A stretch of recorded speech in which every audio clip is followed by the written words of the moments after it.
I think it would be nice to start off just reading a quick bit of the book, so you kind of have a table setting for the conversation we're about to have.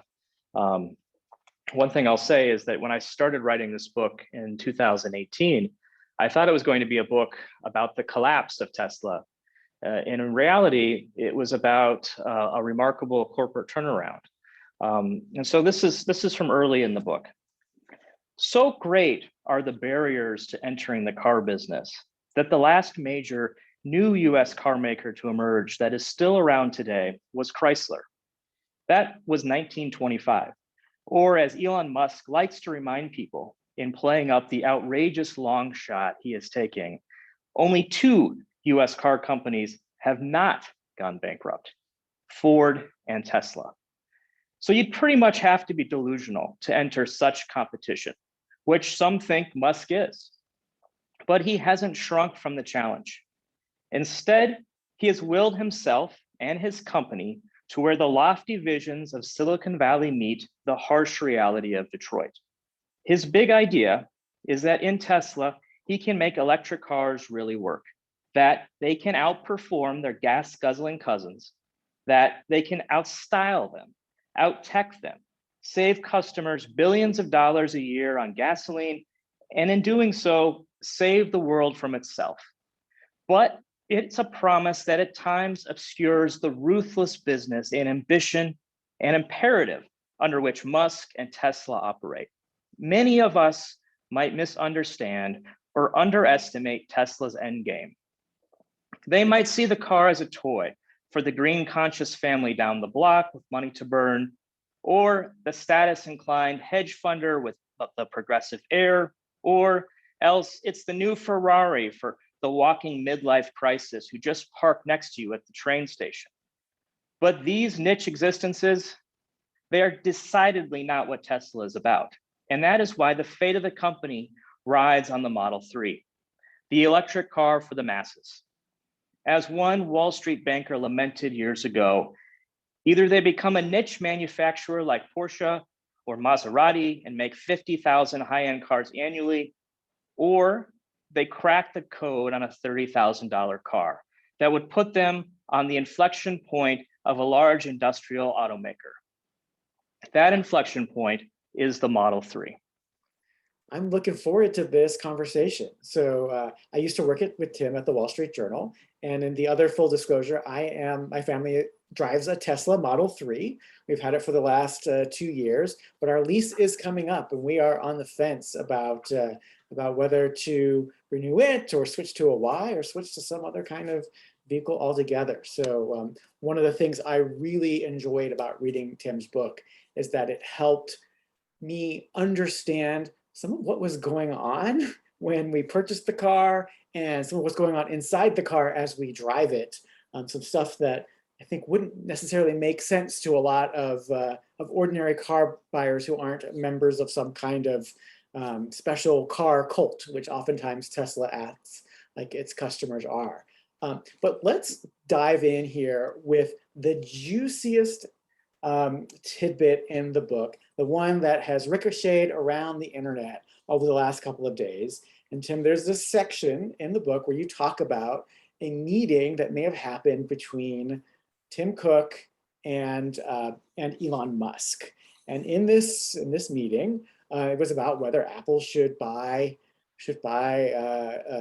Tesla. And Elon said, I would have one condition, I have to be CEO.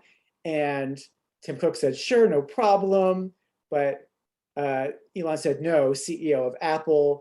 And then in this telling, Elon Musk or Tim Cook responded with an expletive. So since that nugget has gone public, Elon Musk was tweeting about how it did not happen. So I wanted to give you a chance to sort of explain the full context on that, and also, what did happen there. Absolutely. So as detailed in the book, this is a story of a conversation that Elon Musk told some members of his team. And I have talked to my sources and heard from multiple people about this story that he told. So either he was telling the truth then when he told the story, or he's telling the truth now. That's up to the reader to decide, but I will note that in the book, we talk about how Tim Cook has even said he's never talked to Elon Musk. And there's some skepticism about the veracity of what Elon was saying to these people. But the really thing that's important here is that this is what Elon was telling these people. And it comes at a period of time when it's easy to understand that some people within the company may have been hoping that there was a white knight out there to save the day. In 2016, the company was struggling with the Model X production. The cash was running low, the stock was down, and there was a lot of uncertainty. And Musk's message was clear: they needed to figure it out themselves. This example is one of many examples that we also have in this book that kind of get at this, something that was going on with Musk himself. His ego and bravado were getting larger and larger with every public success. And that was contributing in a way to some riskier and riskier decisions. In 2016, he is acquiring SolarCity, a solar panel company. He is making claims about the ability of Tesla's automobiles and their self-driving capabilities. And he's pulling ahead dramatically production plans for that Model 3. And people around him were warning him that these were potentially risky decisions. They were already concerned about Tesla's ability just to bring out the Model 3, to start production in 2017, to hit his really ambitious goals for 2018 and 2020. And here he is, compounding risk on top of risk. And it's ultimately, we see that by 2018, the company, in large part because of his risky decisions, is near bankruptcy. And the company then has to make some remarkable changes to avoid that and become what we now know is the world's most valuable automaker. That is an incredible story into itself. So you're saying Elon has a difficult relationship with the truth. He either said that, made this up then, or is lying now about whether that conversation happened. Exactly. And it's the kind of thing that we explore in the book, because Musk has a history of making statements that are questionable with reality. He got in trouble in 2018 for saying that he had funding secured to take the company private, something that the SEC said was a fraud against investors. He has claimed that 1 million robot taxis would be on the road. We haven't seen that yet. It's part of the messy way that Elon, in a lot of ways, is trying to will into reality his view for the future. Not unlike other people in Silicon Valley who see something and want to make it real. Sometimes they're prone to exaggerations, and it's not totally unheard of. So what do you think is the root cause of this sort of erratic behavior by Elon Musk? I mean, you've studied him for years. You've talked to all these people around him.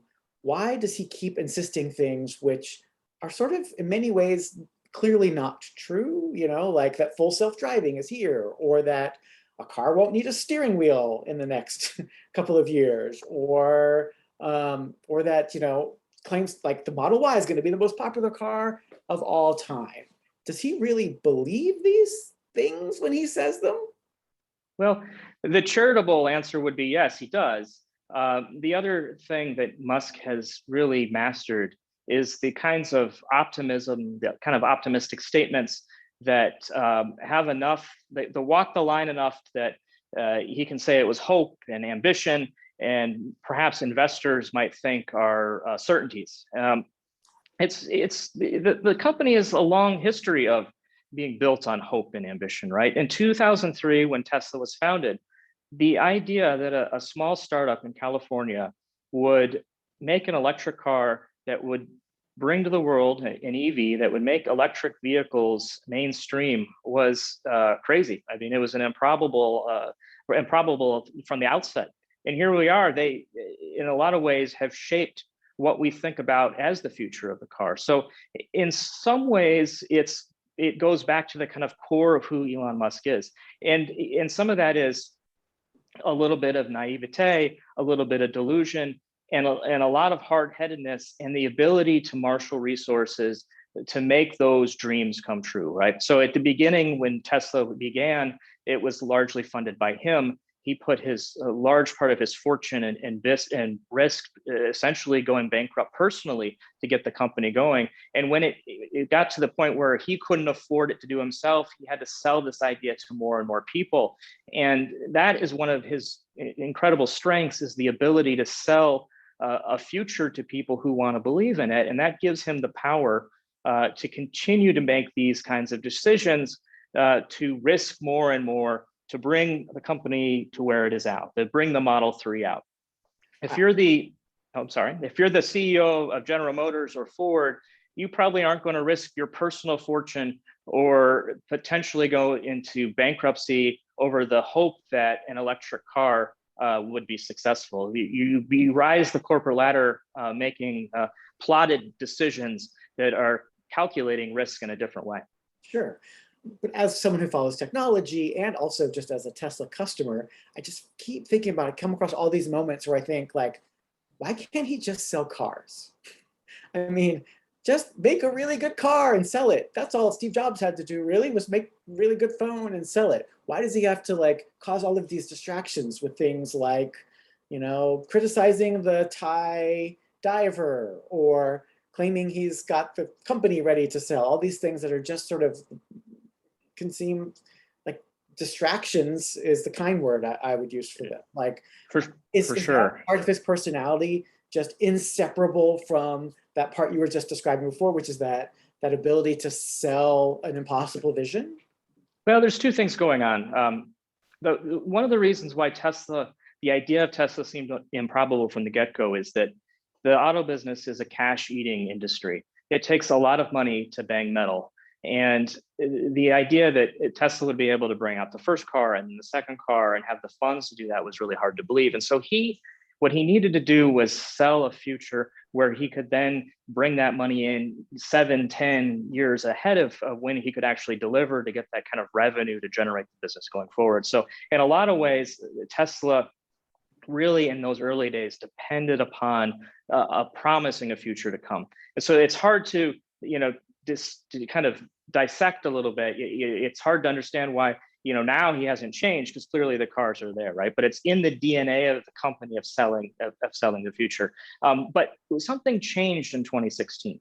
The people that worked with him were accustomed to him surprising them with statements about the vehicle's performance or abilities, and then them having to rush to engineer those capabilities in. And they would always be surprised if they could do it. And there would be that was part of the fun of working for him, I'm told, is that you were doing stuff you didn't necessarily know if it was possible, but it was pretty cool. But in 2016, we start to see from the people that I've talked to, some promises that just didn't seem possible, even in their wildest dreams. And I'm thinking about the claims that the cars that he was putting on the road would be self-driving. They would have everything in the vehicle that would be needed for a switch to be flipped at a certain point to come, and they could turn into robot vehicles. And the people working on those vehicles really had some concerns about them and were voicing them internally. And it was when he went out in public and said these things, it was really kind of a moment for some where they're thinking, this is going too far. And we have seen since that point more and more claims about the company's abilities that we have yet to see in reality. Now, Musk's defense might be, and he has said this publicly several times, is that he's bad at deliveries, bad at deadlines, and sometimes what he hopes will happen doesn't happen on the timeline, but he tries to always deliver. That's where this constant tension that you see among the company at this point in time is some investors believing that what he says isn't just a bet, but it is going to be delivered. And many in the automotive industry and elsewhere saying, well, wait a second, this seems too good to be true. Yeah. In your book, you of course, you spoke to lots of current and former Tesla employees, but you make it at times seems like Tesla would be a terrible place to work, particularly since 2016. You tell us some of those stories that you heard about, like the way even senior executives were treated, how long they lasted, and then also, why does anybody stay working there? Yeah, I think between 2016 and 2018, I counted more than 50 senior vice presidents or higher left the company.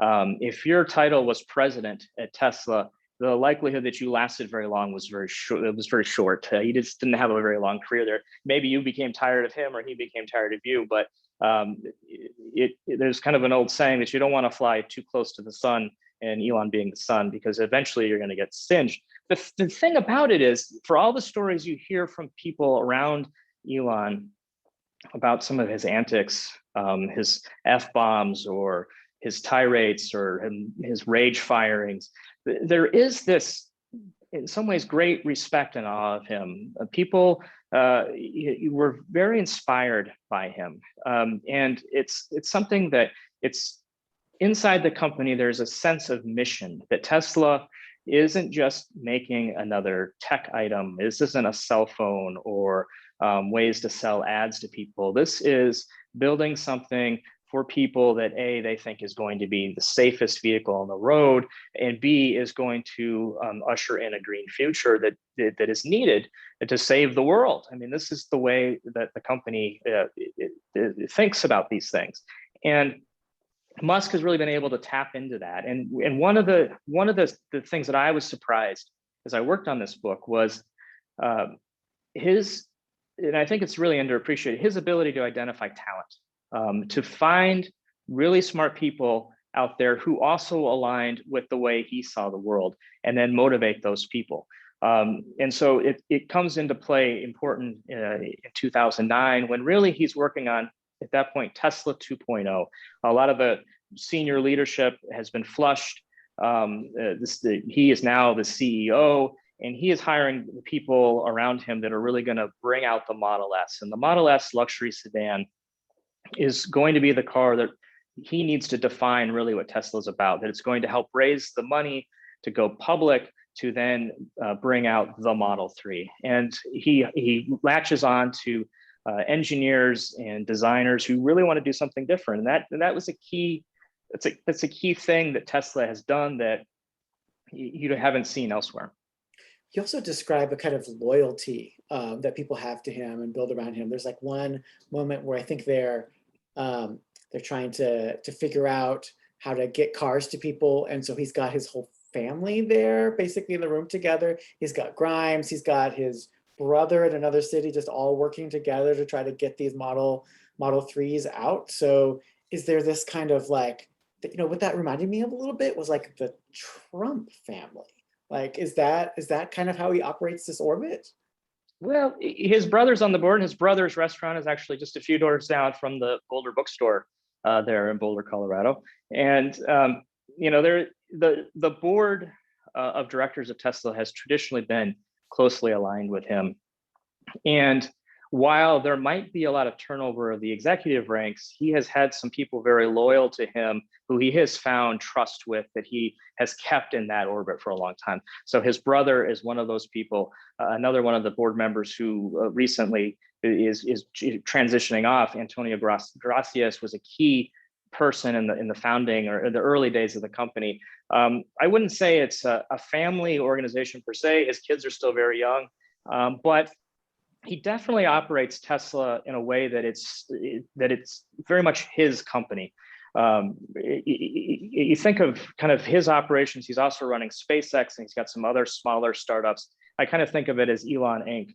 And everything kind of goes to the funnel of Elon Inc.